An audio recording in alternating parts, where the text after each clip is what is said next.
J'étais immergé en Jésus et je pensais à sa passion, spécialement à ce qu'il a souffert dans le jardin. Il me dit, « Ma fille, ma première passion en fut une d'amour. Car la première raison pour laquelle l'homme pêche, c'est son manque d'amour.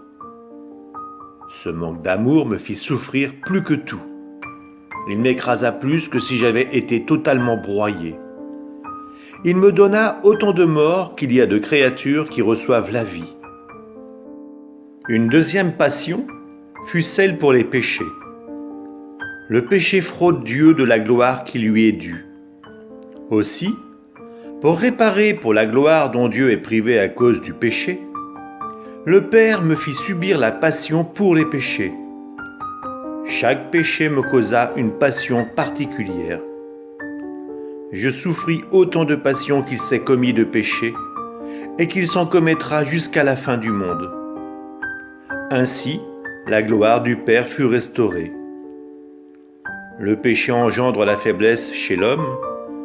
Je voulus souffrir ma passion par les mains des Juifs, ma troisième passion, pour restaurer en l'homme sa force perdue. Ainsi, par ma passion de l'amour, l'amour fut restauré et replacé à son juste niveau. Par ma passion pour les péchés, la gloire du Père fut restaurée et replacée à son niveau.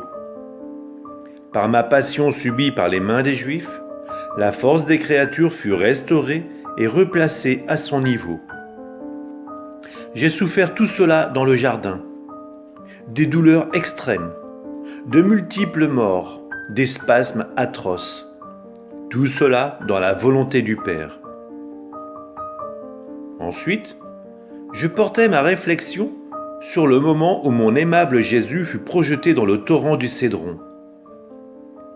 Il se montra dans un état pitoyable, tout détrempé de ces eaux nauséabondes. Il me dit, « Ma fille, en créant l'âme, je l'ai recouverte d'un manteau de lumière et de beauté. Mais le péché lui ôte ce manteau pour le remplacer par un manteau de ténèbres et de laideur, ce qui la rend dégoûtante et nauséabonde. Pour enlever de l'âme ce triste manteau, j'ai permis aux Juifs de me jeter dans le torrent du Cédron, où je fus comme enveloppé à l'intérieur et à l'extérieur, puisque ces eaux putrides entrèrent même dans mes oreilles, mes narines et ma bouche.